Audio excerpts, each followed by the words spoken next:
Third down and a yard again. 22-19 San Francisco in the overtime. Chiefs will throw it on 3rd and 1. Mahomes is going to run at 30-yard line. 25-20. Mahomes inside the 15 and down to the 13-yard line. Shades of Super Bowl 57 when he ran down the field in pain with the ball in his left hand and a sword in his right. It's first down on a 19-yard run by Mahomes. A touchdown wins the game. 13 seconds to go in the overtime. 22-19 San Francisco. McKinnon is in at running back. First down and goal to go. Play action fake. Right side throw. Touchdown! Kansas City! McCole Hardman with the catch on the right side. A 3-yard touchdown pass in overtime. Bonjour à tous, bonjour à toutes. Bienvenue dans ce nouvel épisode du podcast How About Those Chiefs, le seul podcast en français qui traite de l'actualité des Kansas City Chiefs. Je suis au regret de vous annoncer que je m'étais un peu enflammé la semaine dernière. J'avais dit que we are so back, baby. On n'est peut-être pas so back que ça, en fait. Après cette défaite qui fait très, très mal au cœur, ailleurs, mais nous sommes des gens polis qui n'utilisons jamais de gros mots dans ce podcast, n'est-ce pas, Yoann? Donc, on va rester poli. 31-28 contre les Jaguars lundi soir, en prime time, Monday Night Football. Un match plus que frustrant, une défaite dont on ne s'attendait pas forcément, spécialement moi, honnêtement, je pensais vraiment qu'on allait gagner contre les Jaguars. Bref, aujourd'hui, vous le savez, après chaque défaite, c'est l'épisode thérapie de groupe. On resserre le groupe et on me parle un peu de tous les problèmes pour essayer d'aller mieux. Donc voilà, évidemment, je ne suis pas tout seul parce qu'une thérapie de groupe tout seul, ça n'aurait pas de sens. J'ai mon yo qui est là, qu'il pleuve, qu'il neige, qu'il vente, qu'il soit à Palerme, qu'il soit sur la route. Il est toujours là. Salut mon yo, ça va ? Salut, bonjour à tous. J'espère que la connexion tiendra et je vous souhaite, voilà, je souhaite qu'on va faire un bon épisode. Ton pull, Emilia, j'adore ton pull. Merci. On représente les équipes de Kansas City qui ne performent pas du tout cette saison, mis à part les nanas en foot qui sont incroyables. Le reste, c'est une catastrophe. Royals, pas de playoff. Sporting KC, pas de playoff. Les Chiefs en galère. Bref, c'est génial. Il a sorti sa magnifique casquette Pro Bass Shop, et ça, j'approuve vraiment. Bass Pro Shop, pardon. Je ne sais pas que c'était un pêcheur le week-end. On apprend tous les jours sur Elvin, en plus de son petit... de son boys band, il pêche la carte le week-end en Bretagne. Salut Elvin, ça va ? Salut les gars, bah écoutez, ça va, oui, ça va mieux que mardi, du coup, ça va mieux. Je pense qu'on va avoir des choses à dire sur ce match-là et je pense que peut-être ça va vous surprendre mon évolution depuis mardi. Voilà, j'en dis pas plus. Les trois phases du déni, là, tout ça, c'est bien. Écoute, on est là pour en parler, Elvin, ça va bien se passer. Du coup, un programme classique comme vous en avez l'habitude, débrief défensif du match, débrief offensif, top flop.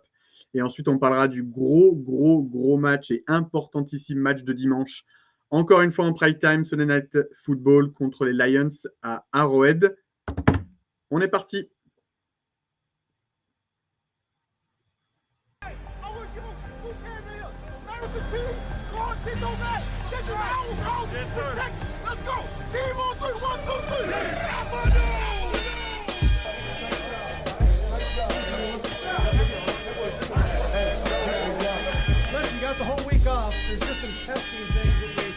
By the way, congratulations on the game.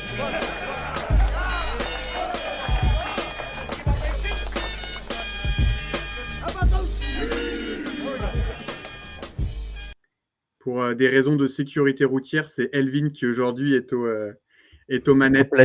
Yoann conduit, donc on va éviter de créer des accidents. Bref, une défaite 31-28.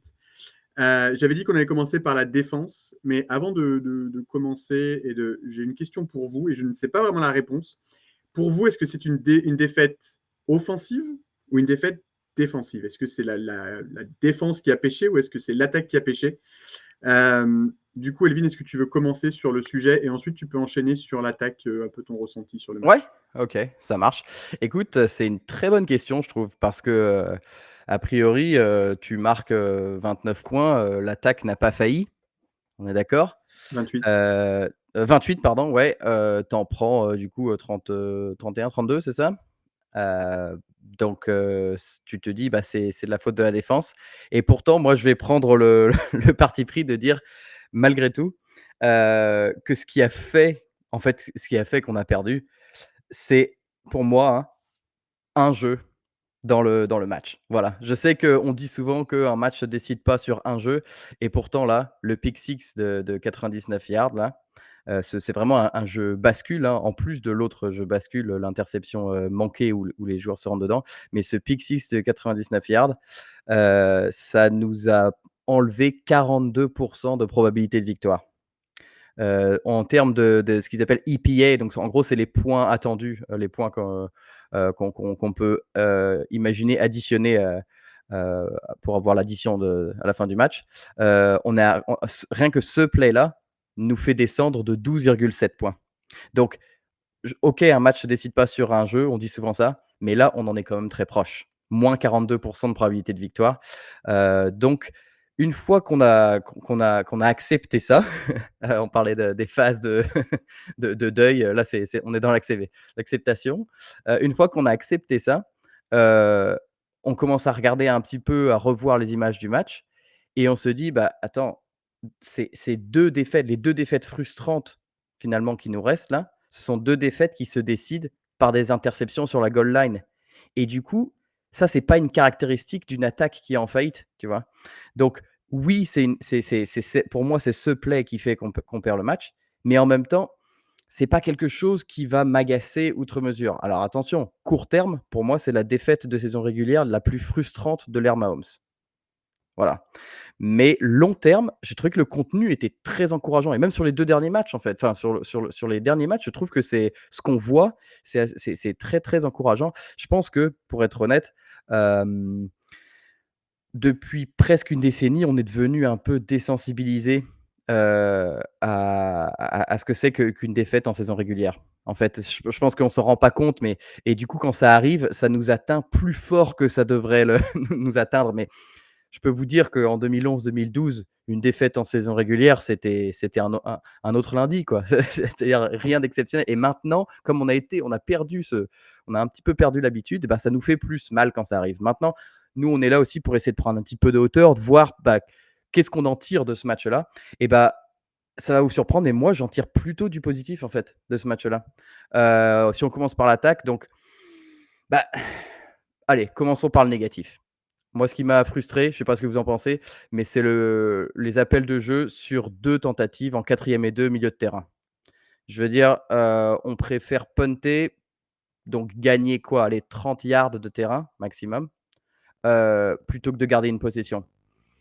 Je suis désolé, mais face aux Eagles, on avait une approche différente des 4e tentatives. Donc pour moi, ça, c'est une preuve qu'on n'a pas respecté les Jaguars, complètement. Parce que si tu fais pas la même, si tu as pas la même approche, c'est que tu les respectes pas exactement. D'ailleurs, il y en a un punt qu'on fait sur les 44 yards des Jaguars. On punt sur les 44 yards des Jaguars. Je veux dire, ça équivaut à peu près à un field goal de 60-61 yards. Donc ça veut vraiment dire qu'on n'a pas confiance en Butker. Et ça, je laisserai Yo en parler, bien entendu. Et puis même, je veux dire, si tu vas punter, dans ces cas-là, tu prends la pénalité, le delay of game, pour prendre 5 yards de recul et donner de l'espace à ton punter. Parce que là, une 4e et 2, c'est pas intelligent de punter en 4e et 2. La ligne de scrimmage est très. Enfin, tous les défenseurs qui vont pousser, qui vont foncer, sont très proches. Donc, c'est pas. Voilà, je trouvais que c'était pas très intelligent de pas donner cet espace, cette profondeur au punter. Maintenant, le positif, moi je vous ai dit, on est à presque 500 yards au total, si on compte tout, plus 160 yards que les Jags. On est à 7,6 yards par jeu. À la course, on tourne à un peu plus de 7 yards par portée. Je veux dire, on voit quand même qu'il y a eu une différence, même si sur le tableau des stats, il finit pas avec beaucoup de yards. Je trouve qu'il y a une différence entre l'avant et l'après retour de Worthy, quoi. Donc, rendez-vous compte, 51% de nos drives terminent en points. C'est mieux que l'année dernière où on était à 43, que l'année d'avant où on était à 39. Donc, pour finir avec les stats, avant que ça vous saoule trop, on est 3e de la ligue en yards par cible Donc ça veut dire qu'on a retrouvé notre profondeur de jeu en attaque, quoi. On était 31e l'année dernière. Donc moi franchement, de ce que je vois, il y a vraiment beaucoup de positifs à garder de ce match-là sur l'attaque, quoi. Donc je trouve qu'on n'a pas eu de mal en fait à déplacer le ballon, à avancer le Non, ballon. ça a été, je suis assez d'accord avec toi, ça a été assez fluide. C'est un petit peu ce qu'on a vu contre les Ravens. C'est beaucoup moins poussif que ce qu'on avait vu sur les 3 premières semaines. Juste rebondir sur un truc que tu as dit qui ne concerne pas l'attaque. Tu as dit que c'était la défaite la plus frustrante en saison régulière de l'Air Mahomes. Alors moi, j'en ai 2 à te proposer qui, pour moi, sont encore bien pires. Vas-y. C'est en 2019, après que Mahomes se soit fait son genou, il revient, on joue contre les Titans. On fait un super match, Mahomes fait un super...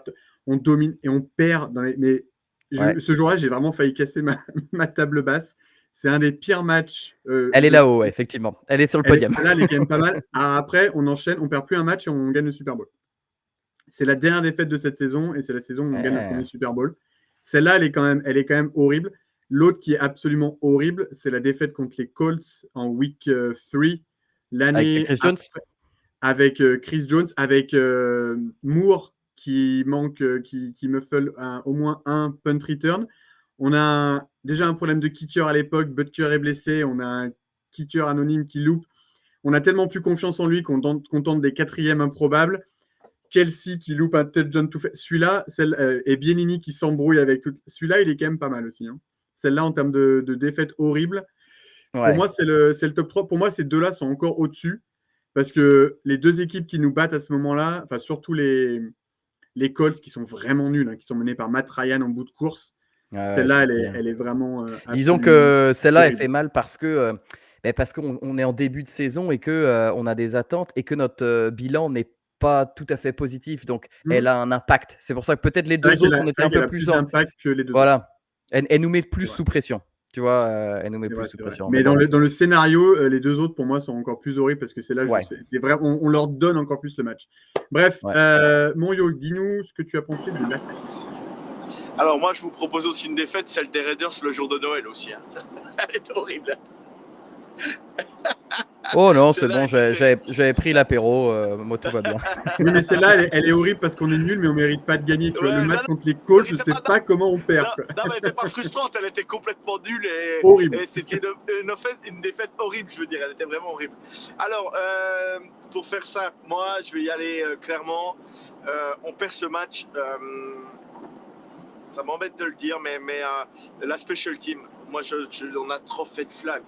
À chaque fois, on redonnait le ballon aux Jaguars aux 40 yards. À un moment donné, c'est pas possible. Tu peux pas les gagner. On a beau avoir toute la défense qu'on a beau avoir Chris Jones, oui, on peut lui mettre la faute qui court pas à la fin au dernier drive et tout. Bah, y a des autres qui sont proches de Trevor Lawrence qui l'ont pas touché non plus. Donc à un moment donné, je veux bien qu'on reproche tout à Chris Jones. Il a pas fait un énorme match, bien évidemment. Mais moi, je pense que voilà, la special team, sans parler de notre kicker pour le moment. Cochran, une fois je veux bien, 2 fois il refait la même. Tu fais des retours aussi de punt. Purée, tu gagnes des yards, paf, reflagué, tu redémarres dans tes 15 yards. Pourtant, on avance bien le ballon, tout ça. Donc bon, moi je pense que la special team nous fait perdre ce match. Je pense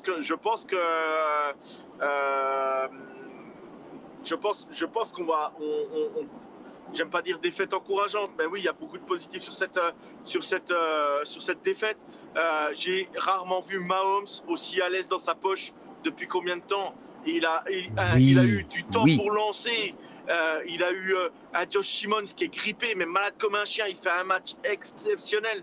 On a Suamataya sur le run-stop. Putain, enfin le poulet sans tête, le poulet de Vaiana. Enfin, il prend les bonnes solutions, il prend les bons trous et il va au bon endroit. Donc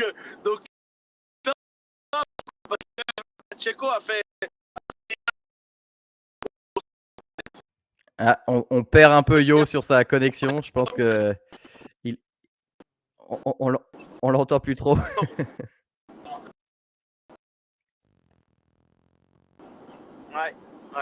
Ouais, on a perdu Yo. Du coup, je vais enchaîner. Vas-y. Rapidement. Yo, t'es de retour? Tu nous entends? Ouais, je vous entends. Ouais. Moi, je vous entendais, mais ça a dû couper. Je suis désolé. Je passe dans un trou. C'est bon? Ça va mieux là? Ouais, je disais juste sur finis sur ce que tu disais sur l'attaque. Ouais, je disais Pacheco, voilà, ça sera jamais des coureurs qui feront 100 yards, mais il a réussi à faire quand même il a voilà, il a pris les bons gaps. Karim Hunt, comme quelques yards aussi. Et puis Mahomes, moi j'ai adoré le designé pour Mahomes. Et le huddle. C'est exceptionnel. Et le seul truc que je comprends pas, c'est comment, et ça Emilia, elle le répète depuis des années, on mène 14-0. Comment on ne peut pas enfoncer notre adversaire? Ce n'est pas. Je n'arrive pas à comprendre qu'on arrive à laisser les gens revenir dans le match. Et ça, c'est un truc, alors qu'on a le match, tu le sens venir. Quand tu loupes l'interception, que les joueurs se rentrent dedans, et déjà, tu as un flag. Voilà, c'est pas grave, la vie, pourquoi pas. Bref, il n'y a pas grand-chose. On n'est pas prêt. Les deux joueurs se rentrent dedans, sont prêts à intercepter. Tu le sens venir, ils marquent le touchdown là-dessus, juste tu sens venir qu'ils vont revenir dans le match. Et c'est très frustrant. C'est très frustrant. Mais par contre, voilà, moi j'ai trouvé énormément de positifs sur notre attaque parce que enfin Patrick Mahomes, et on l'a bien vu, et encore big up Thornton, moi qui l'ai critiqué, franchement, à 2 ans à chaque match, bravo mec. C'est clair. Ouais, c'est sur lui que tu aurais dû miser pour les 8 touchdowns plutôt que Juju. Mais, Ouais, mais non, si très David solide, effectivement. Moi, je vous Lloyd, rejoins. Devin Lloyd, Oui, fait si Lloyd l'interception n'intercepte sur pas, Juju, elle est pour Juju. Effectivement. Ouais. Est-ce qu'on peut dire Non, d'ailleurs mais du coup, pardon, vas-y. non, je vais dire, est-ce qu'on peut juste un petit mot sur ce qui s'est passé sur le pick six, parce que pour moi c'est vraiment le truc qui change le match. J'ai un peu re-regardé le truc et écouté deux, trois explications là-dessus. C'est un jeu qui est appelé en fait à chaque match. C'est un jeu un peu typique de notre cahier. Et ici, les Jags montrent un blitz et Mahomes se dit qu'il y a une couverture foirée, que Lloyd a un peu a foiré sa couverture, une couverture foirée sur Juju, sachant que initialement c'est un jeu qui est plutôt destiné à Kelce. Sauf que Juju, c'est l'option rapide, c'est l'option tu prends la balle, boum, tu lances tout de suite. C'est vraiment, il faut envoyer un laser. Et là, il prend la décision de faire 2 pas pour ouvrir un peu plus la fenêtre. Et sauf que Lloyd, il n'avait pas foiré sa couverture, il avait anticipé, il connaissait la play. Les mecs d'en face aussi, ils travaillent. Les mecs d'en face aussi, ils sont payés. Donc, c'est bien joué. Bon, voilà, c'est ça qui transforme le match. Bravo Lloyd. Moi, c'est Devin Lloyd qui joue super bien le coup, hein, surtout sur l'action. Hein. Vraiment, il joue vraiment bien le coup, hein, je trouve. Non, c'est clair. Après, 99 yards, c'est vrai que ça. On est content quand ça nous arrive pour nous, quand c'est quelqu'un qui retourne. Par contre, c'est vrai que quand c'est de l'autre côté, ça fait vraiment mal. Et au lieu de prendre de l'avantage, tu te retrouves derrière. Ça fait un plus 7, moins 7. Moi, un truc qui me gêne encore une fois, mais vous avez parlé un peu du running game, c'est qu'encore une fois, notre meilleur coureur, c'est Patrick. Et cette année, les 3 fois où notre meilleur coureur a été Patrick, on a perdu. Donc, est-ce qu'il y a un lien de cause à effet? Je ne sais pas, mais Patrick, encore meilleur coureur, ça m'embête. C'est quand même un vrai problème de ne pas avoir cette menace au sol. Je suis incapable de vous nommer la dernière fois qu'un coureur a fait plus de 100 yards dans un match. Ça peut peut-être être Karim Hunt l'an dernier. L'année dernière, je pense, ouais. Beaucoup sur un match, mais c'est définitivement pas un de nos points forts. Après, c'est la question défensive ou offensive, c'est un peu compliqué parce qu'il y a eu quand même des jolis plays des deux côtés. Il ne faut pas oublier que l'attaque donc marque 28 points. On a pu en mettre 35 sans ce pick six. On a retrouvé une efficacité en red zone qui a quand même été un gros problème. Hein. Tous nos triples en red zone, on a marqué. Donc le jeu au sol n'est pas terrible, mais on arrive à bien s'en servir en red zone, ce qui est quand même important. La protection a été excellente. Gros match de toute la ligne offensive. Hein. Honnêtement, c'était pas mal. Après, il faut quand même se rendre compte qu'on a donné autant de flags de pénalité qu'ils ont couru. On a donné 109 flags de pénalité, ils ont couru pour 109 yards. 109 yards, c'est quand même le terrain tout entier. C'est comme si tu pars de la ligne et tu recules jusqu'à dans les tribunes, quoi. C'est absolument incroyable. Donc pour moi, c'est vraiment l'indiscipline. Et on va en parler un peu la défense, notamment le dernier snap. Ce qui est incompréhensible pour moi, c'est ce trou d'air énorme. Honnêtement, le début du match, quand Mahomes met son touchdown à la course, là, je me dis, c'est bon. On est de retour, ça va dérouler, on va les laisser un peu revenir, mais bon, il n'y a pas de risque. On est meilleur qu'eux. Et honnêtement, ça va paraître arrogant, mais pour moi, pour moi, les Jaguars ne sont malgré tout pas une bonne équipe et Trevor Lawrence n'est pas un bon quarterback. Les stats sont là. malgré ce qu'on a dit, Moi, je suis d'accord avec toi. Les stats sont. On fait 160 yards de plus qu'eux. Maintenant, ils de ont gagné. plus. Bravo à eux. Ils ont le droit Ah non, mais totalement. de fanfaronner cette semaine. Allez-y. La Exactement. saison Je me suis dernière, fait chambrer par mon pote fan des Jags d'ailleurs. la saison dernière, ça nous arrivait combien de fois de notre côté, quoi, alors qu'on n'était pas. Combien de fois on a renversé le score, on était dominé au niveau des stats, quoi. C'est vrai. Mais voilà, pour moi, on n'a pas été. Pour moi, cette année, les Chargers nous ont été clairement supérieurs. Pour moi, il n'y a pas photo. Les Eagles, on doit le prendre. Et celui-là, hier, on doit le prendre aussi. Pas hier, lundi soir. Donc voilà, donc frustrant, effectivement. 2-3. Du bon en attaque. Mais pas suffisant encore pour gagner. Ça faisait longtemps qu'on n'ait pas marqué autant de points en perdant. Donc voilà. Est-ce que vous voulez ajouter quelque chose avant qu'on passe à la défense? Juste une petite question pour vous. On parle des Eagles, là. On parle donc du Big Six, là. Le même contenu exactement, mais Kelsey garde le ballon et marque. Donc, vraisemblablement, on gagne les Eagles. Il n'y a pas le pick six. Même si on fait une deuxième mi-temps dégueulasse, on va quand même gagner. Comment serait le moral maintenant? Je pense qu'on serait hyper hypé de retrouver une attaque qui ressemble. Moi, elle me fait penser à l'attaque de 2018, mais avec les qualités de 2022. C'est-à-dire que c'est pas non plus chien fou, envoyer des gros canons et tout ça. C'est l'intelligence de prendre. Et attendez, Rashee Rice arrive en plus. J'ai les poils qui s'hérissent. Ouais, le dernier drive, pour moi, est magnifique. Hein. Vraiment, c'est drive niveau du Super Bowl des Niners, sans MVS qui court dans le mauvais sens. 7 minutes de possession, je ne sais pas si on se rend compte, c'est énorme ce qu'on fait. Mais regardez, on le répète à chaque fois, mais pour moi, c'est le roi de cette ligue. Mais Mahomes, même s'il fait son interception, putain, mais il joue à un niveau. Mais je ne sais pas si on se rend compte, on me parle de Josh Allen, on me parle de Joe Burrow, on me parle de tout ça, on me parle de Lamar Jackson. Mais aujourd'hui, je suis désolé. Il y a, au niveau stats, oui, tu as Matthew Stafford qui en start loin devant tout le monde. Et tu as Jared Goff qui est loin au niveau des touchdowns aussi devant tout le monde. Il a 12 touchdowns, je crois. Mahomes a 8. Stafford doit être à 10 ou un truc comme ça. Mahomes a 11, je crois. Mais Mahomes, il a 8 touchdowns. Je compte à la passe. Hein. Ok. Je compte à la passe. Mais franchement, moi, Patrick, là, ça fait 2 matchs, j'ai retrouvé mon Patrick, quoi. J'ai vraiment... Et putain, pardon.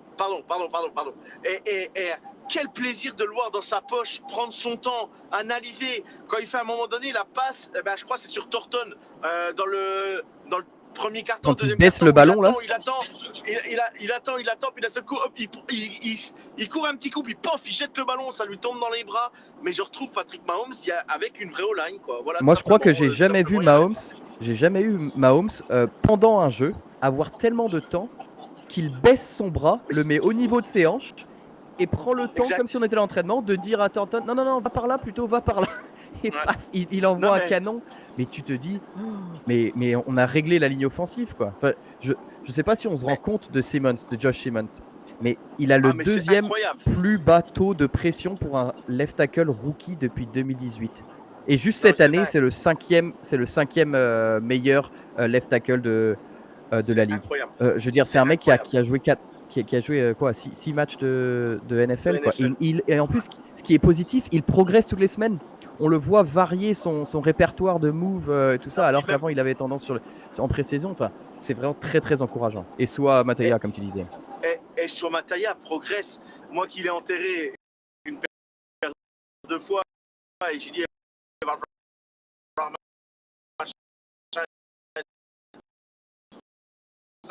Et même Trey Smith a remonté d'un level. On parlait de Trey Smith les premières semaines, je dis Trey Smith il est pas dedans. Là je vous en parle pas. Trey Smith fait un match. Et zéro pénalité, 2 matchs à suivre, pas de pénalité. Non, c'est pas lui. Ah, je crois que c'était lui. C'est pas lui, c'est le receveur qui le couvrait, donc c'est pas pour lui en fait. Non, mais le broadcast a été. Alors en fait le broadcast a été terrible. Je sais pas si vous écoutiez la version anglaise ou en français, mais ils ont été terribles. Ils disaient que des conneries. Et notamment pour ce flag là, non, ils se sont plantés. C'est pas Taylor qui est en faute. En fait, c'est Taylor qui est en faute, mais c'est pas de sa faute. Il est couvert en fait. Et normalement, le receveur qui est aligné doit être décalé un petit peu. Mais c'est pas la seule connerie que le broadcast a dit. Joe Buck, je pense que faut pas qu'il vienne se balader du côté de Kansas City. Voilà. En effet. Et on l'a déjà dit, mais Josh Simmons, en plus, était quand même malade, hein, ce qui est encore plus impressionnant. On passe à la défense? C'est parti. C'est parti.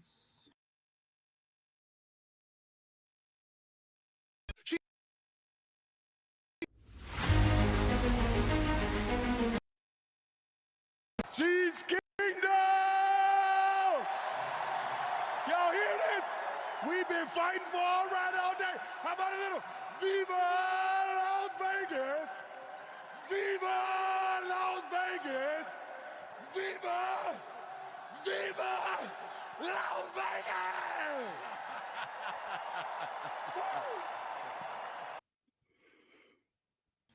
Alors, autant pour moi, la prestation offensive est assez limpide, analysée, c'est-à-dire que bon, bah, tu mets quand même 28 points, ça reste quand même solide, tu vois beaucoup de positifs. Autant la défense, c'est très compliqué à analyser pour moi parce que tu fais quand même 2 turnovers, ce qui est quand même pas mal, dont un à 1 yard de la ligne qui évite un touchdown certain, et une interception qui te relance dans le match en red zone chez les Jaguars. Donc, c'est pas des interceptions juste avant la mi-temps où ils balancent un Hail Mary et on fait une interception qui sert à rien. C'est vraiment 2 plays qui rajoutent des points, sachant que les 2 fois après, on va marquer des touchdowns. Mais en même temps, il y a une défense qui prend quand même, alors pas 31 points parce que plutôt 24 puisqu'il y a ce TD retourné de 99 yards. Donc il prend quand même pas mal de points face à une attaque pas flamboyante depuis le début de la saison. Ils gagnent quand même principalement leur match grâce à la défense sur les 3 premières victoires qu'ils ont cette année, avec un quarterback, Trevor Lawrence, qui pour moi, je le mets même pas dans le top 15 depuis qu'il est dans la ligue, honnêtement, qui fait un début de match catastrophique. Enfin, le lancer, j'ai rarement vu un quarterback qui fait un lancer 3 mètres devant la ligne de scrimmage. Tu connais Russell Wilson? Oui, voilà, mais bon, chez les Broncos, quand il était complètement à la ramasse. Mais voilà, complètement déconnecté. Et puis, il y a ce moment où on doit faire cette interception. Et là, d'un coup, c'est là que le foot US, c'est vraiment un sport de momentum parce qu'en fait, je pense que là, si on intercepte, le Trevor Lawrence, il sombre. Il y a 14-0 à ce moment-là. On peut aller se coucher. C'est fini. Ça ne sert plus à rien. D'ailleurs, c'est un carnage. Et en fait, bravo à lui pour le coup d'avoir mentalement su revenir dans le match. Et derrière, il fait un gros match, notamment à la course, où il nous a fait énormément de mal, mais vraiment beaucoup, puisque, excusez-moi, je n'ai pas la stat immédiatement, mais à la course, il est quand même à 54 yards. C'est lui aussi le meilleur coureur de son équipe, donc comme Patrick. Quasiment autant de yards que Patrick. Ils ont fait le même nombre de courses, je crois. Ils ont fait 10. Patrick a fait 60 yards, il en a fait 54. Et c'est vrai que c'est pas forcément là où on l'attend. Lawrence, c'est pas un QB double menace, mais il nous a fait très très mal, notamment sur les 3e et longues, etc. Et au final, c'est lui qui va gagner le match avec un dernier drive dont on va reparler. Hein, c'est dans les questions de toute façon. Donc, ce qu'on fait, c'est que vous parlez de la défense et puis après, on fait les questions et top et flop. Vous me donnez un top et un flop, ouais, offensif ou défensif. Ça okay. roule. Yo, tu veux commencer cette fois comme c'est Elvin qui a commencé tout à l'heure? Ok.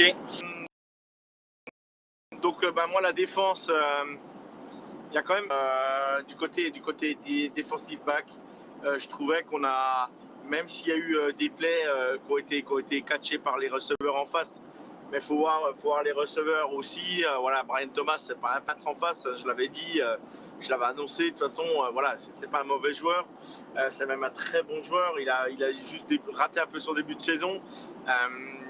Et puis j'ai trouvé Nolan Baker qui était dans le match malgré tout, mais c'est plus, moi je pense que c'est plus l'erreur de Spagnuolo a pas réussi à s'adapter au jeu de Trevor Lawrence et je comprends pas, on y arrive très bien quand c'est Lamar Jackson et tout qui court, et là on n'a pas mis une fois Bolton quasiment en spy sur lui alors qu'on aurait pu. Et tu vois, Bolton, il y a des images, elles sont flagrantes, il recule et boum, là il trouve l'espace et il avance, et du coup c'est trop tard, t'as un temps de retard, c'est fini. Et Ouais, j'ai pas trop aimé par moment certains appels de jeu. Mais après, voilà, après qui suis-je à la place de Spagnolo pour le critiquer parce que bon, voilà, c'est quand même un mec exceptionnel au niveau défense chez nous. Et par contre, voilà, on en revient au même chaque semaine. Mais bon, il a fait un sac au mini donc c'est bon, on est sauvé. Mais par contre, ouais, on met aucune pression, quoi. Ouais, Chris Jones, il est double team, triple team. Karl Aftis, des fois même il est double team aussi, ça peut arriver. Mais ouais, on met pas de pression, quoi. On met rien, on n'y arrive pas, on touche pas le QB adverse. On essaye de le toucher, on est à un temps de retard, donc il part en courant, on a un temps de retard, on n'arrive pas à le saquer. Bref, je trouve j'ai trouvé notre défense, voilà, pas mauvaise, mais j'ai trouvé. Je sais pas, comme tu pourrais le dire, Emilian, peut-être un manque de respect envers les Jaguars. On a manqué d'agressivité, je pense. Clairement d'agressivité, surtout sur l'aspect D-line qui m'a gêné. Parce qu'après, le reste, je trouve, même si Watson se fait brûler 2 fois, voilà, McDuffie fait un bon match, nos safety font un bon match.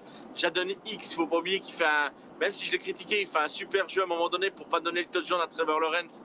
Il fait l'action qu'il faut pour le faire sortir avant. Voilà, donc Hugues, si tu nous écoutes, tu peux m'applaudir. J'applaudis Jaden X sur cette action. Et Charles Minio, plus que 8 sacs, puis on est bon. Hein, je sais même plus combien 9, on non, avait. c'était pas 10. Ouais, 10. C'est son il en deuxième reste peut-être, non? Non, il en reste 9. Non, c'était son Ok. premier. Arrête, déconne pas. Pardon. Voilà. Bien tenté, Elvin. Voilà ce que je peux dire. Et puis la dernière action, c'est folklorique. C'est typique du match de Kansas City. Voilà, on manque d'agressivité.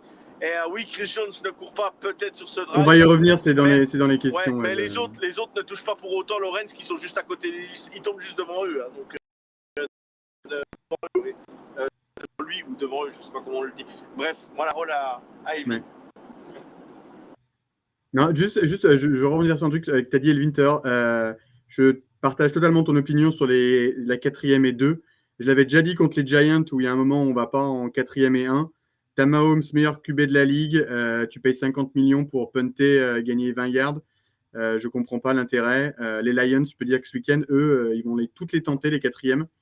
Surtout que c'est plus Colquitt qu'on a en face, quoi. C'est-à-dire que Colquitt, même à la fin de sa carrière, notre ancien punter, il avait perdu en puissance de jambes, mais il était encore capable de les enfermer dans les 5 yards. Raiza, il a un peu moins de finesse, donc du coup, c'est plus un bourrin, c'est vrai. il peut manquer un peu de finesse, ouais. Pun God parce qu'il peut t'emmener très très loin. Mais après Reza, on peut pas lui reprocher grand-chose sur ce match. Il punt plutôt bien, hein, c'est ce que je veux dire. Le punt au milieu du terrain, c'est pas sa point fort, mais on peut pas lui reprocher qu'il punte mal. Il se fait jamais contrer. Il envoie toujours l'équipe adverse dans son camp. Non, je reproche pas, et je reproche en fait, c'est toujours la même chose. On reproche aux coachs de pas s'adapter aux joueurs qu'ils ont.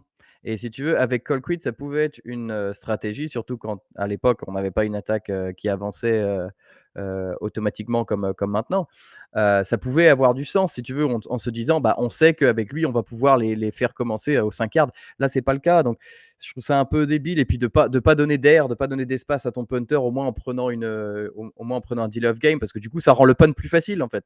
Je trouvais ça un peu idiot, mais Elvin, comme tu as la parole, vas-y, parle-nous de la défense. Ouais, du coup. Justement, ce que j'allais dire, pour revenir sur ce qu'a dit Yo, moi je suis d'accord avec la capacité d'adaptation de Spags, ça m'a surpris qu'il ne s'adapte pas. Je veux dire, les jambes de Lawrence, on l'a vu en première mi-temps, mais en deuxième mi-temps, il n'a pas pu à un moment donné dire à Thierry, ok, Thierry qui est aligné en obstacle, en one take, qui est aligné vraiment dans le gap du milieu, et qui, à chaque fois, passe rusher sur le côté, change de gap sur le côté.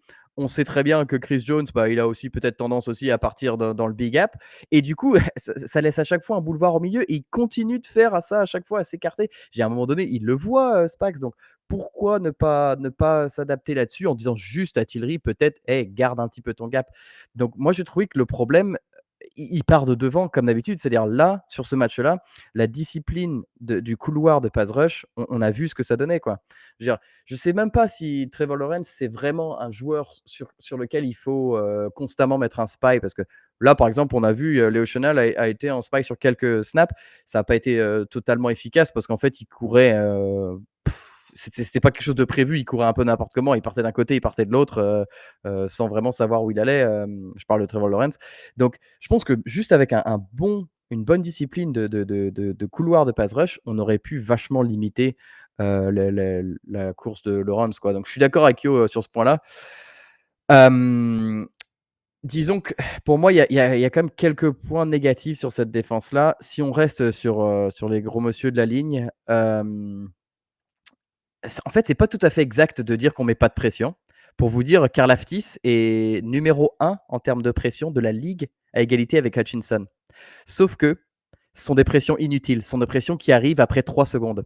Et en fait, cette stat-là, je trouve qu'elle témoigne plus de notre bonne couverture. Ça veut dire que le QB doit attendre assez longtemps dans sa poche avant de trouver une solution, plutôt que de notre pass rush efficace. C'est-à-dire qu'au bout d'un moment, on finit par mettre la pression, au point même d'avoir un lineman qui arrive meilleur en pression de la ligue. Mais en fait, voilà, toutes les pressions ne sont pas égales. Et là, clairement, on a l'exemple en stats, on met pas mal de pression, en tout cas Karlaftis, mais ça sert à rien parce que ça va pas, ça n'influence pas le jeu, quoi. D'ailleurs, puisqu'on est sur les pressions, vous savez qui dans la ligue a plus de pression que Dana et Omenihu combinés? Un certain Josh Uche. Ah, je pensais que tu allais dire Mike Pennell, tu vois, ouais, Josh Uche. Ah ouais, non. Alors, si vous voulez une comparaison avec McPennell, je peux vous parler de Derek Nady, qui, selon PFF, est le pire intérieur defensive lineman de la ligue. Tout dernier. Voilà, McPennell est à peu près milieu de tableau. Donc, bon, voilà, ça part devant. Moi, je trouve qu'il y avait quand même un petit peu de négatif aussi derrière. Je sais que je me répète là-dessus, mais il faut arrêter de faire jouer Shamari Connor dans le slot. Ce n'est pas un cornerback de slot, c'est un safety. Et d'ailleurs, il jouait plutôt moyen bien les dernières semaines en safety. Il y a des matchs où il jouait même bien en safety, en free safety. En troisième safety, même, il peut être correct pour faire souffler les autres. Mais quand tu le mets dans le slot en cornerback, il galère cette semaine. Enfin, pour être clair, pour moi, c'est le nouveau Sorensen. C'est-à-dire qu'il fait un peu la même chose que ce qu'on faisait avec Sorensen à l'époque. À chaque fois, on se plaignait de lui, il nous coûtait des matchs. C'est le nouveau Sorensen, mais en pire au niveau des stats. Cette semaine, c'est 3 réceptions autorisées sur 3 cibles. Donc 100% de réception pour le défenseur était, sur lequel il était assigné, pour 62 yards. Alors, la théorie de Nate Taylor, qui est un journaliste d'ESPN qui a accès au vestiaire, c'est que Spags a dans l'idée, et ce serait de quelque chose qu'il ferait assez régulièrement, de changer ça quand on arrive un peu plus proche des matchs de décembre, janvier. Et que du coup, il dit surveiller les stats, le nombre de snaps que Connor va jouer en slot cornerback maintenant et comparez-les avec la week 8, la semaine 8. Et vous allez voir qu'apparemment, on pourrait avoir une adaptation là-dessus. Donc, bon, on peut espérer que ça peut être une évolution positive. Sinon, ouais, bah c'était pas un mauvais match de la défense. Je trouvais, là où on a été un peu dur, on parlait de Watson et avec Brian Thomas Jr. Là, on a été un peu dur peut-être sur le coup en disant putain Watson, pardon pour le gros mot, Watson, c'est pour toi celle-là. J'ai revu un autre angle où tu vois Brian Thomas étendre son bras et le pousser un peu avec le bras gauche. Rien qui nécessite une pénalité, hein, c'est pas non plus du Jamar Chase, mais Non, ça m'a un petit peu. Je me dis bon bah bien joué Brian Thomas, quoi. Voilà, il a joué exactement. comme un vétéran. Exactement, Brian Thomas joue super bien le coup et on ne croirait pas qu'une petite poussette comme ça sur l'épaule, une petite main sur l'épaule, ça peut gêner un Ça adversaire. change tout. Bien sûr que si, en pleine vitesse, ça change tout. Ouais. Et Brian Thomas joue super bien le coup et il n'y a jamais flag, hein, ça fait partie du jeu, c'est un jeu de contact aussi. Et là, il y a rien, quoi. C'est juste dans l'action et il met son bras à peine sur l'épaule, il la tient même pas, c'est juste il le touche un coup, ce qui permet il étend un peu le bras, mais ça suffit, ouais. Ouais, voilà, mais qui permet que lui, quand il saute, pas d'avoir le bon timing. Et du coup, voilà. Et tu comprends pourquoi? Parce que Watson, moi, ça m'a surpris qu'il la touche pas. Parce que 9 fois sur 10, je pense qu'il la touche. Et là, c'est Brian Thomas qui joue super bien le coup et qui en fait, met la main pour pouvoir pour pouvoir éviter le bon timing au niveau de son saut, quoi. Et la passe, voilà, exactement. La passe, c'est une des passes, des très, très, très, très bonnes passes de Trevor Lawrence sur ce match, entre autres décisions improbables. Pour moi, il fait pas un excellent match, Trevor Lawrence, c'est ça qui est dingue, mais il fait les bons plays au bon moment. C'est ça. Et juste pour revenir sur bah voilà, c'est ça. Un dernier fait de match, parce que ça a pas mal parlé de l'interception de McDuffie, et notamment le broadcast encore, qui a été catastrophique, en disant que bah voilà, ça aurait dû être un flag et tout ça. Très bon no call. C'est un receveur qui rentre dans un DB. C'est dans les 5 yards de la ligne de scrimmage, donc le contact est autorisé. Le receveur, c'est pas une passe interférence, hein. Le receveur, il fait son couloir. Le DB, il a le droit aussi de passer dans ce couloir-là pour aller défendre sur le joueur qui défend. Ils se rentrent l'un dans l'autre. Voilà, c'est pas une passe interférence. C'est dans les 5 yards. C'est comme le touchdown de Kelsey avec Juju quand il percute le DB en face. C'est sur la ligne de scrimmage, c'est au 1 yard, il n'y a pas de problème.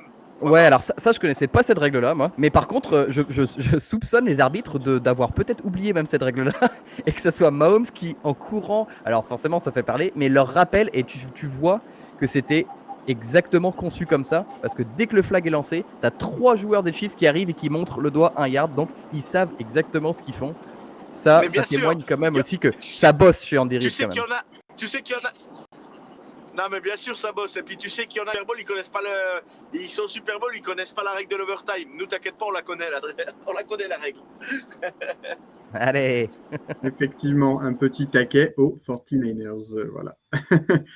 Non, moi sur la défense, ce qui est terrible et ce qui peut presque être observé à chaque match, c'est qu'en fait, le premier drive de l'attaque adverse donne un peu le tempo de la défense. C'est-à-dire que souvent, si sur le premier drive, on se fait ouvrir, derrière, on va s'ajuster et on va faire un super match.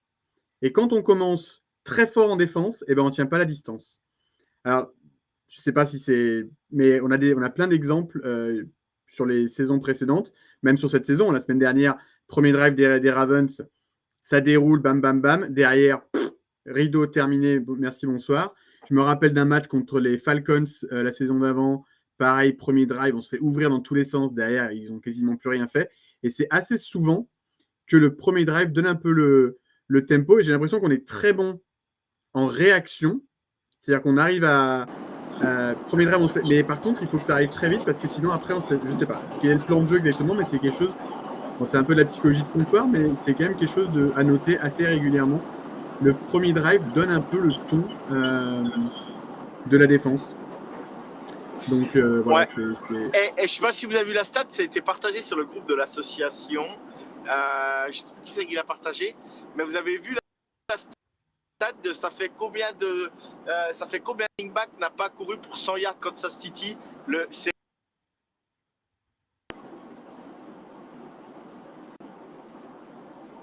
J'en parlais tout à l'heure, ouais, je sais plus, mais tu as coupé. Du coup, on n'a pas la réponse, donc c'est un suspense incroyable. Jamais, du coup.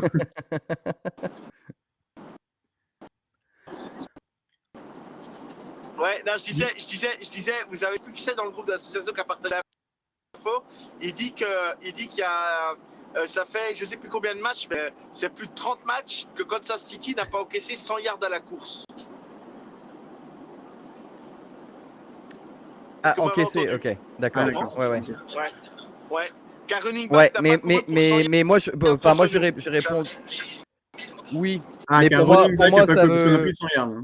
Ouais, mais pour moi, ça veut pas dire grand-chose. Ça veut juste dire que les équipes en face de nous jouent à la passe parce qu'elles sont dépassées, parce qu'on met beaucoup de points en attaque. Ça veut pas dire qu'on a une bonne défense à la course. Non, puis les équipes ont de plus en plus de comités de coureurs, donc les portées sont aussi beaucoup plus partagées, etc. Ouais. Donc pour moi, je suis assez d'accord avec toi. Ça veut pas forcément dire grand-chose. Du coup, on va passer au top et flop et je vais me permettre de commencer, comme j'ai la main. On va commencer par le positif. On va commencer par mon top. Je vais être très défensif cette semaine, mais mon top et mon flop sont en défense. Ça aurait pu être le top de la semaine dernière, mais je voulais mettre mon petit préféré, mon petit Nick Bolton, parce que l'action qu'il fait, Yo parle souvent de QI football. L'action qu'il fait est absolument incroyable quand même. La petite tape sur la balle, Celle-là, faut l'anticiper, faut le savoir. Enfin, vraiment, c'est excessivement bien joué. Et d'ailleurs, c'est lui aussi qui doit avoir l'interception. Non. Si Tranquil lui rentre Oui, c'est pas ça. dedans, Hein. ouais. Donc voilà, si Tranquil lui rentre pas dedans, il fait 2 turnovers, il change le match. Donc voilà, pour moi, il fait un gros début de saison. J'adore ce joueur, franchement, je trouve qu'il est exceptionnel. Il est tellement intelligent. Il loupe peu de plaquage. Il est vraiment décisif. Honnêtement, pour moi, il est en train de montrer que c'est un des top 5 linebackers de la ligue. Et de l'autre côté, en flop, ça va être Chris Jones, mais ce n'est pas pour la dernière action du match. Parce que pour moi, la dernière action du match, je suis un peu d'accord avec ce que Elvin a dit dans le groupe ou ce que Yo a dit tout à l'heure. Il y a d'autres gars plus près de l'action et qui ont des physiques qui sont en principe plus à même de stopper une action comme ça. Deuxièmement, sur cette action, si je me rappelle bien, il y a un répondre à la flag question du holding. coup tout de suite, peut-être. Oui, du coup, on peut aussi enchaîner avec la question, tu as raison. Vas-y. C'est une question de Will sur Twitter qui nous demande que pensez-vous de la réaction de Chris Jones sur le dernier drive? Du coup, Will, très bonne question. Pour moi, il est pas en faute. Effectivement, c'est facile de se moquer de lui parce qu'effectivement, il fait rien d'incroyable il donne pas tout, hein, voilà, clairement. Mais encore une fois, il y a un flag. Donc, de toute façon, même si il le touche, ça revient parce il y a un holding dans la end zone. Donc, de toute façon, ça ne change rien. Il y a des mecs qui ont plus le gabarit que lui pour arrêter l'action. Donc, pour moi, c'est pas totalement de sa faute. Moi, là où je lui en veux, entre guillemets, c'est que au prix où il est payé, sur le dernier drive, il doit claquer une action qui finit le match. Pour moi, Chris Jones, maintenant, ce que j'attends de lui, c'est la même chose Le que faisait avant.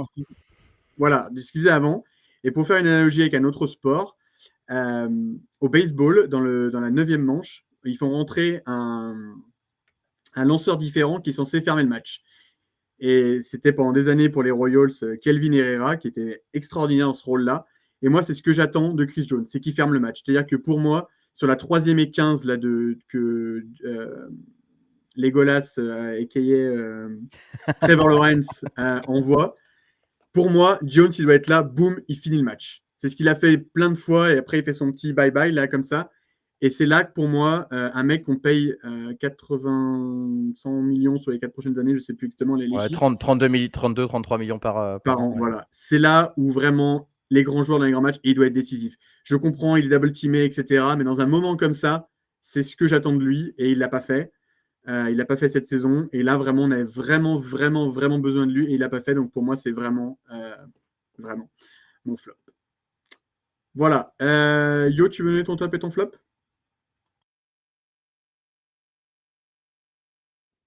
Alors, Yo, on aimerait t'entendre. Pardon, je t'ennuie.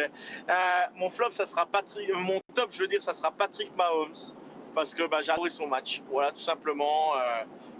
J'ai adoré voir Patrick Mahomes jouer comme je l'ai vu jouer, même si à l'Inter, j'ai adoré voir Patrick comme il a joué. Et mon flop, ça sera, je ne l'ai pas cité, Harrison Butker, espèce de tocard.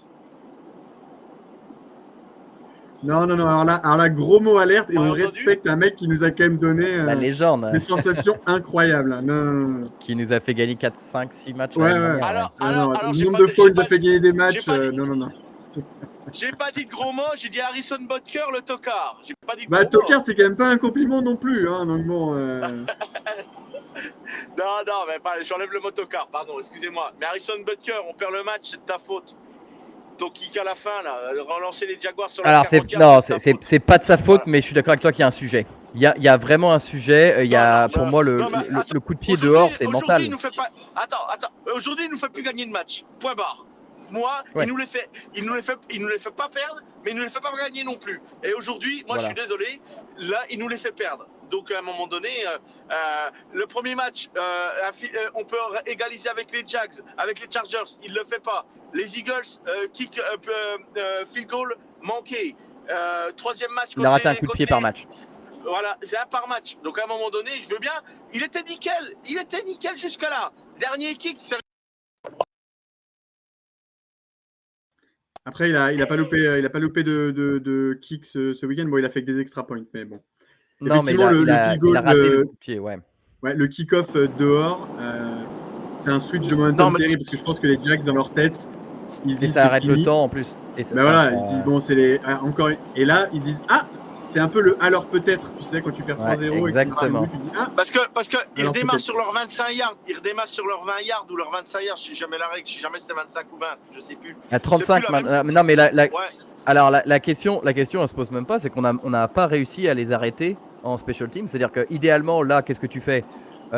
Tu la mets pas dans la end zone parce que tu veux qu'ils retournent et tu veux tuer un petit peu l'horloge. Mais Exactement. on n'a pas réussi on n'a même pas réussi à les arrêter aux 30 yards quoi, sur ce match-là. Il y a un vrai problème de special teams. Il y a un Ouais. problème avec Butker. Moi, je pense que là Butker, c'est mental, c'est pas possible. Il y a quelque chose qui va pas. Je sais pas ce que c'est, mais il y a Moi, quelque chose tu qui va peux pas. Je dire. suis d'accord avec toi. Vous pouvez me dire ce que vous voulez. Sa nonchalance n'aide pas. Je suis. Mais regardez-le. Nonchalant. Il est nonchalant. Mais il a toujours Non, été comme ça en fait, et ça n'a jamais été un problème. Hein.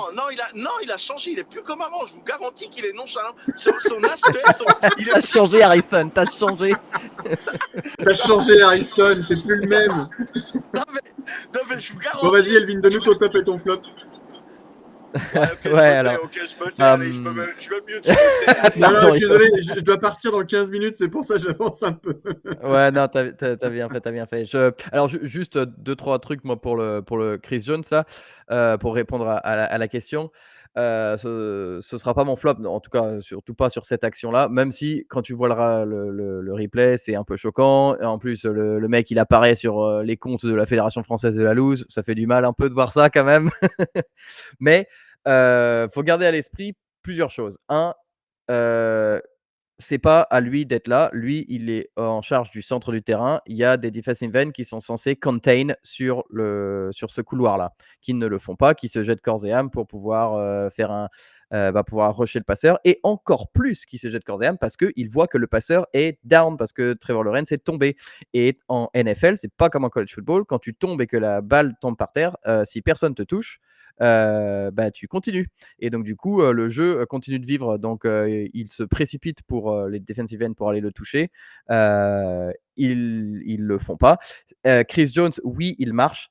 Maintenant, on peut pas demander à un lineman de son gabarit sur des derniers moments du match, quand il a joué 90% des snaps, d'aller courir dans un couloir qui n'est pas le sien.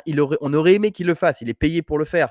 Mais voilà, il est ce qu'il est. Il est du mauvais côté de 30 ans. Il avait plus de jus. Et cette semaine, j'ai appris que sur ce drive-là, qui a quand même été un petit peu éprouvant aussi, parce que rappelez-vous, il a passé tout le match à être double teamé. Ça fait quand même du mal d'être double teamé par deux gros linemen offensifs. Sur ce drive-là, le dernier drive-là, il demande à un moment donné, il regarde le banc et il demande à sortir, et on ne le sort pas. Donc, il était déjà oxy. Il aurait fallu peut-être le sortir sur un ou deux snaps pour qu'il puisse un peu souffler, prendre un petit coup d'oxygène et qu'il soit au mieux de sa forme pour le dernier play. Donc voilà, moi je lui en veux pas, même si effectivement l'action est un peu choquante. Mon top, moi on reste sur les gros monsieur. Moi on en a parlé, c'est Sua Mataya. Parce que non seulement il a découvert que on savait qu'il était bon en run block, mais je pense qu'il a découvert comment utiliser sa force en passe pro, et je trouve qu'il est beaucoup mieux au niveau de l'équilibre. Et c'est-à-dire qu'il se jette pas corps et âme, mais par contre, une fois qu'il a posé ses mains, il a encore une deuxième poussée, et il peut vraiment déplacer des gars en face de lui. Et je trouve que franchement, depuis 2 matchs là, c'est un bon, voire très bon garde. Donc franchement, bonne pioche. Somateia, le côté gauche fonctionne très bien, et la ligne offensive, comme on l'a déjà dit, en règle générale.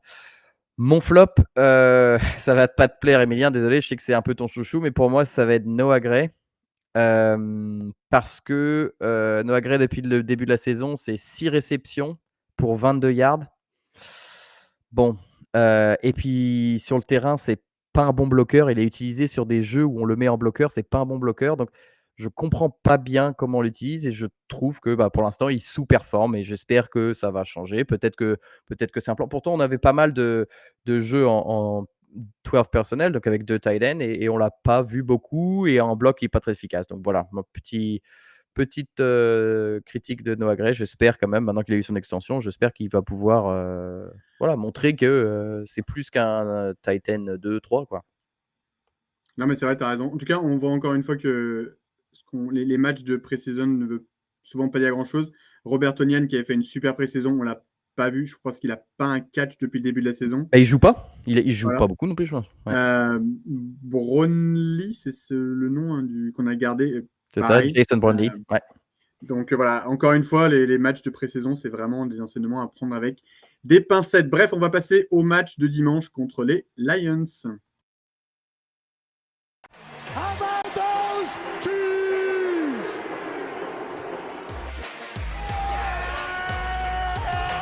Super Bowl 57 MVP quarterback Patrick Mahomes. To go from a team that wasn't, I wouldn't even say majority picked to win the AFC West to win the Super Bowl, that speaks to the guys we haven't watched.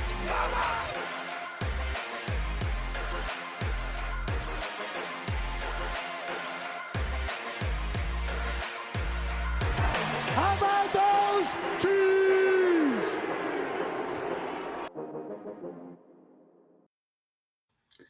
Donc une équipe des Lions qui se présente à Arrowhead dimanche soir avec clairement le vent en poupe. Il reste sur 4 victoires consécutives, une défaite inaugurale contre les Packers dans un match où ils avaient marqué que 13 points. Mais alors depuis, l'attaque s'est bien reprise. Ils mettent en moyenne 40 points par match. Donc ça va être un gros test pour notre défense. Leur attaque est toujours autant explosive. On avait un peu des doutes après le départ de Ben Johnson, leur coordinateur, pour les Bears. Mais honnêtement, cette équipe, moi, je ne suis pas supporter du tout des Lions, je m'en fiche. Mais c'est vrai que c'est une équipe qui est très agréable à voir jouer, qu'en plus, on voit jouer assez régulièrement parce qu'ils jouent un peu en prime time. Donc voilà, ça commence à être une place forte. Par contre, de l'autre côté du ballon, déjà en général, dans l'ensemble, ils ont beaucoup de blessés. Je ne sais pas si vous avez vu leur report, mais moi, pour les avoir vus jouer un petit peu cette saison, je trouvais déjà qu'il y avait des trous derrière en défense sur leur secondary. Arnold, qu'ils ont sélectionné Blessé. il y a 2 ans, est pas terrible. Il commet un nombre de passes interference. C'est vraiment une machine à flag. Branch, que j'aime beaucoup, qui est très bon en général, je trouve un peu en difficulté cette saison sur les quelques matchs que j'ai vus. Et les deux sont blessés. Arnold, apparemment, ça pourrait être pour la saison. Ils ont un pass rush devant qui est vraiment pas mal, avec notamment Hutchinson, qui est d'ailleurs leader des pressions, comme tu l'as dit tout à l'heure, Elvin. Il est fort, Elvin, il anticipe tout. Il est là. Il est là avec les stats. Bref, ça va clairement pas être un match facile. On est déjà à 2-3, donc on a déjà grillé beaucoup de jokers contre une équipe en pleine confiance.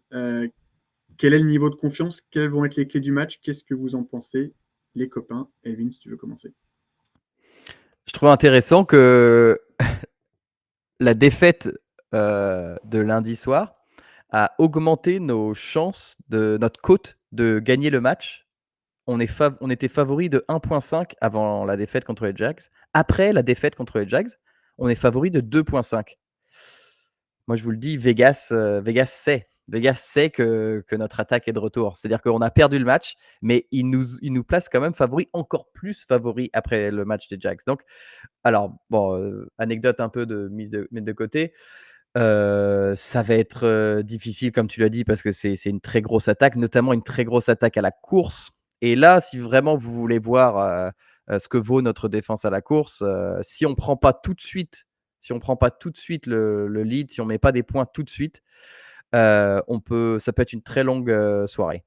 Donc, malgré tout, je pense que ça va être un match très offensif, moi. Et bien sûr, ça va être un match qui va finir à 12-9 puisque j'ai dit ça. Mais tout me porte à penser à ça parce que, comme je disais, niveau défense, on va souffrir un petit peu.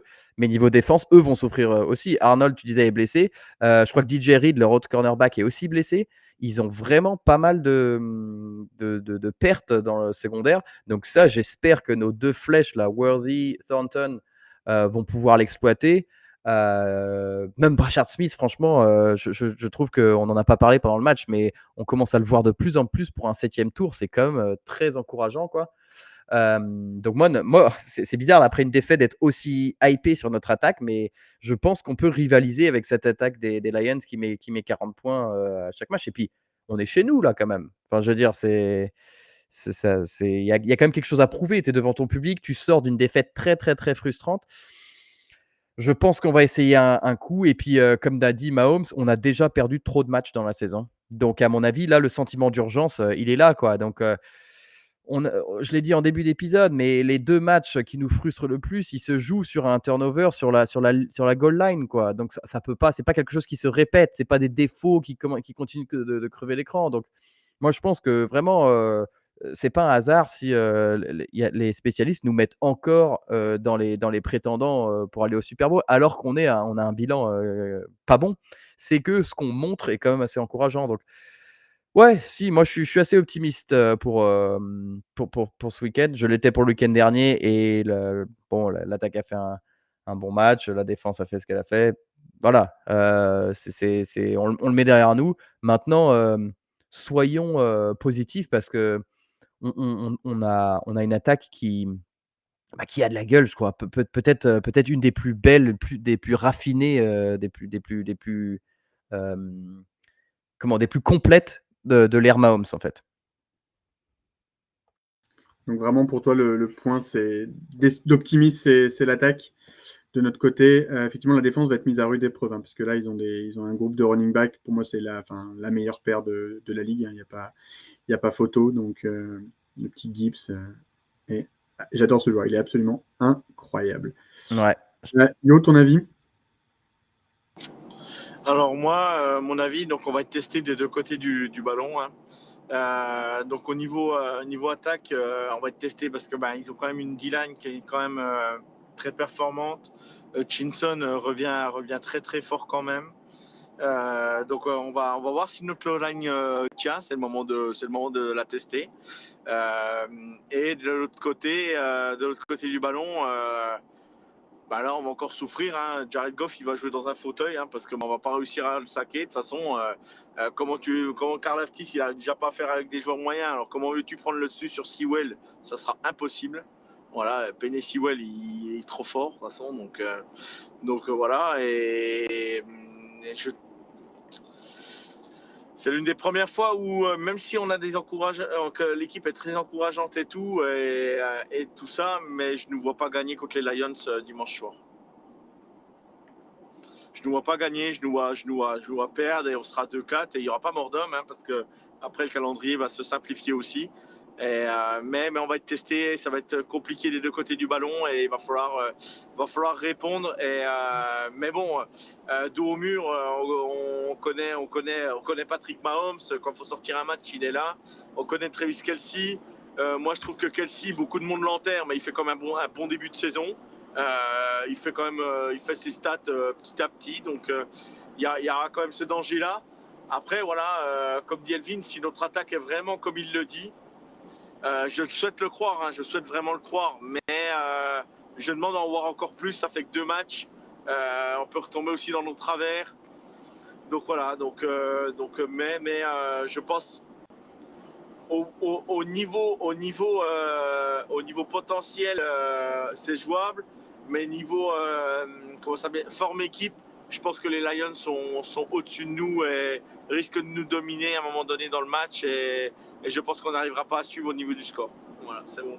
Ouais, et juste pour revenir à ce que tu as dit, le calendrier se simplifie pas tant que ça après. On a les Raiders, mais à part ça, on a Commanders, Bills, Broncos, Colts.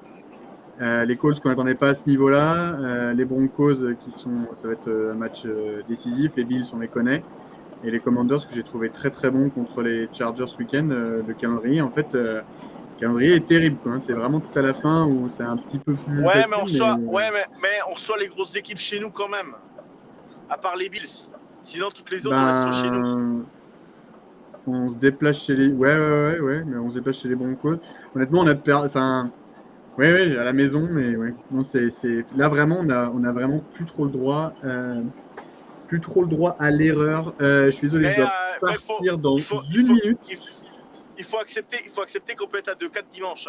Et ça, de toute façon, on en avait parlé après la défaite contre les Chargers, ça c'est toujours le cas. Je veux juste parler d'un dernier truc, c'est une question d'un auditeur anonyme qu'on ne connaît pas, qui s'appelle Hugues, qui est dans le podcast en général avec nous, et qui voulait parler des 2 dernières minutes du drive, parce qu'il trouvait globalement qu'on aurait peut-être pu gérer différemment et laisser moins de temps sur l'horloge, si je me souviens bien de sa question exacte. Ce sera ma dernière intervention. Moi, je pense que ça a été quand même très bien joué. C'est compliqué de faire plus. Sachant que on était derrière et qu'un field goal, on était à 3 points de retard, donc un field goal aura uniquement égalisé et qu'après tu n'as aucune sécurité sur l'overtime et surtout tu as un kicker qui est un peu la tremblante du mouton là, depuis le début de la saison et en lequel tu n'as pas vraiment confiance. Donc non, moi je trouve que le drive est incroyable et que tu as raison d'aller planter les 3 points, les 6 points, pardon. Et que derrière, si Butker ne manque pas son kick-off, et ben, ça écoule le temps et les mecs partent pas forcément de leurs 40 yards. Donc voilà. Les copains, je suis désolé, je dois y aller. Bonne fin de podcast. Je pense pas qu'on va gagner ce week-end. Je pense qu'on va être à 2-4. Et je pense qu'on va perdre un match un peu comme contre les Eagles où on va se bouffer les doigts. Et ça va être un 20-17, quelque chose comme ça. Voilà. Bisous les copains. À toutes. Merci Emilien. Bah, on continue ici et on finit pour répondre à la question. Moi, je trouvais que le drive avait été bien géré aussi. Comme tu l'as dit, Yo, tout à l'heure, on a écoulé quand même pas mal de temps. Alors oui, c'est toujours mieux si tu peux vraiment le garder encore et puis attendre et puis finir et planter un touchdown à 20, 30, 40 secondes en laissant le moins possible. Maintenant, le play en question, le jeu en question, c'est la réception d'Hollywood Brown. Où il sort pas volontairement. C'est-à-dire que c'est pas une erreur d'un rookie qui a oublié qu'il sort. Il sort parce que son corps est au-dessus de la bande blanche et que Hollywood Brown, il n'est pas très grand. Il fait 1m72, 13, je crois. Donc déjà qu'il puisse faire un toe tap en réceptionnant un ballon, en laissant juste traîner ses 2 orteils pour que la catch soit valide, c'est déjà une belle prouesse. Après, avec l'élan, puisque c'était une course où il coupe vers l'extérieur, c'est physiquement impossible de réceptionner le ballon à l'intérieur du terrain et de continuer à brûler le temps. Alors, est-ce que Mahomes n'aurait pas dû lui passer la balle là? On est quand même sur une deuxième, mais longue dans mon souvenir. Donc, tu as toujours, peut-être, tu peux tenter la troisième derrière, mais si tu peux avancer le ballon, tu avances le ballon, quoi. Après, derrière, on a vu effectivement que les Jags ont plutôt joué une soft defense. Ils nous laissent un petit peu marquer pour pouvoir effectivement espérer gagner du temps derrière, quoi. Donc, est-ce que ça aurait pu être mieux géré? Oui, c'est pas 100% parfait. Est-ce que c'est un draft qui a été très bien géré? Oui, c'est un draft qui a été très bien géré parce que plus de 6 minutes, c'est vraiment un long drive. Je pense que tu es d'accord avec moi là-dessus, Yo? Ouais, je suis d'accord avec toi. Moi, je pense qu'on aurait dû. Je pense pas que ça soit mal géré au niveau du temps, je suis désolé. Attends, j'ai un camion qui fait n'importe T'inquiète quoi, pas. qui prend le sens inverse sur la route. Donc Sur l'autoroute. il a Vous il a un allez sens voir inverse dans un en rond-point. direct. Le sens inverse dans un rond-point. Non, mais je te jure, j'ai jamais vu ça de ma vie. Bref. Non, mais voilà, c'était juste pour répondre à la question. Non, mais pour en revenir Pour à le ça match, vite fait, toi, vas-y. pour en revenir vite fait à la question de Hugues, non, mais moi, je sais pas. Non, je pense pas que ce soit mal géré, bien au contraire. Moi, je trouve qu'il fallait passer devant. Donc, c'était un moment de taper du poing sur la table et de passer devant au score. On l'a fait, on l'a très bien fait, mais voilà, ça réussit pas. Après, voilà, il faut pas tout jeter. Et on a été bon sur ce match. Les stats le disent. Pourtant, je suis pas. Voilà, les stats, vous savez ce que j'en fais la plupart du temps. On le dit quand ça nous arrange ou quand ça nous arrange pas. Mais là, on peut pas dire qu'on a fait un mauvais match. Et puis malgré tout, c'est pas Josh Allen que tu as en face de toi non plus. Tu vois, c'est pas pour manquer de respect à Trevor Lawrence, mais de laisser 1 minute 45, 48. On fait le boulot en défense. Cette 3e et 15, elle est terrible parce que Brian Thomas, il fait le catch qu'il faut. Mais il a tenté 9 fois sur 10, il ne réussira pas, quoi. Voilà, c'est tout, c'est ce que je veux dire, quoi. Ça enlève pas. Moi, j'ai aimé Trevor Lawrence à Clemson, mais pour moi, il fait toujours les mêmes erreurs que quand il faisait au college football. C'est toujours les mêmes inters, c'est toujours le même truc. Bref, voilà, c'est comme ça. Mais on perd le match, il n'y a pas à tout jeter. Et voilà. Et pour en revenir maintenant au match des Lions, Petit pronostic? pour moi, pour les Lions, 32-27 pour moi. Ah ouais, donc un petit shutout quand même. Ouais, 32-27. Va y avoir des points. Serré jusqu'au bout, et puis tu vois, il marque le touchdown de la gagne peut-être à la fin, ou je sais pas, voilà, sur une course de Jahmyr Gibbs, ou je sais pas. À voir. Ok. Non, bah effectivement, s'ils arrivent à mettre 32 points, il y a des chances pour qu'on perde. Moi, je pense qu'ils en mettront pas 30, parce que je pense que malgré tout, ce qu'on a vu là, les 30 points qu'on prend là, c'est pas représentatif de ce que la défense de Spags est capable de faire. Je pense qu'il y a vraiment mais c'est ce que fait d'urgence maintenant. Ouais, mais c'est ce que fait les Lions habituellement. Donc c'est pour ça 30 points, ça me choque pas pour les Lions. C'est ce que je veux dire. Ouais, non, c'est sûr. Mais nous, on n'est pas n'importe qui. Je pense qu'on est une des meilleures équipes de la Non, mais, ligue. Et je pense bien qu'on sûr. a à cœur de prouver qu'on est aussi Eh, une défense top 10. Parce que pour l'instant, c'est ouais. pas encore Eh, tout à fait chut. acté. Et je suis le premier à le dire, si on a 2-4, c'est pas mort. On a moyen d'aller jouer les playoffs et Ouais, de bien finir sûr. un bilan avec un 11-6 ou un 12-4, un 12. Oui, c'est ça, non, 11, oui, 11-6 ou un Ouais. 12-5. 12-5. C'est Ouais.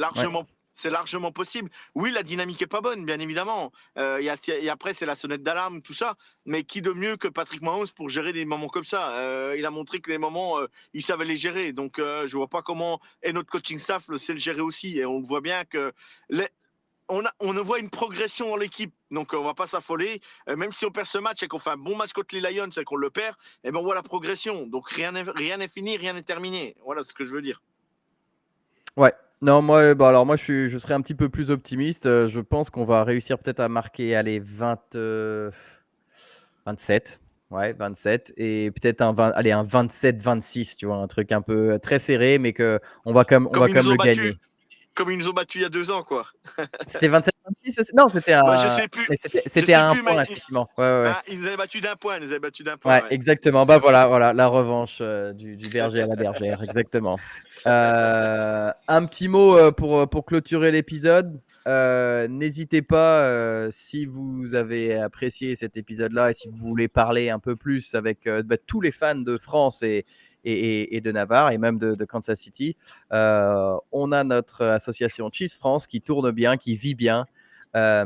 C'est vraiment super de voir qu'en ça fait quoi, 6 mois maintenant qu'on a créé ça, peut-être quelque chose comme ça. Ouais, je sais même pas, ça fait même À pas si peine, ça fait à peine ouais, 6 j'en sais mois rien. Ouais. que ça vit et voilà, c'est super, c'est que le début. Donc n'hésitez pas, vous pouvez nous retrouver sur @chiefs-fr sur X ou sur Instagram, enfin sur les autres réseaux Ouais. sociaux. Vous pouvez aussi passer par la page de l'émission ici, du podcast, @hbtcfr. Et puis, pour ceux qui n'ont pas les réseaux sociaux, on a aussi l'adresse Gmail de l'association qui est disponible en description de l'épisode. Donc, n'hésitez pas à venir vous renseigner. Même, voilà, ça n'engage à rien Ah, d'envoyer un petit email, savoir comment ça se passe. Mais exactement. vous serez les Exactement. bienvenus. Yo, une dernière Kiff chose à France, rajouter? ouais, kiffranceassociation@gmail.com. Voilà, tout simplement. Parfait. Et ben voilà. Voilà. Et ben, il ne reste plus qu'à vous souhaiter une bonne fin de semaine. J'espère que vous avez apprécié l'épisode. Et puis, Yo est encore en vie. Il s'est garé, je pense. Il a réussi à nous Oui, faire oui, ouais. un épisode en direct de l'autoroute. Le prochain, c'est en Ouais. direct de la station NASA. Je sais pas, on va Ouais, essayer de j'en captais bien. délocaliser à chaque fois. J'ai quasiment jamais regardé mon téléphone. Hein. J'en fais pas, je suis sécurisé hein, quand même. Hein. Je fais pas n'importe C'est quoi. bien. Je fais pas n'importe quoi quand Impeccable. même. Hein. Et allez, bon match à tous. Go Chiefs. Et puis, Donc, à la semaine prochaine pour un nouveau débrief. à la semaine prochaine. Ciao tout le monde.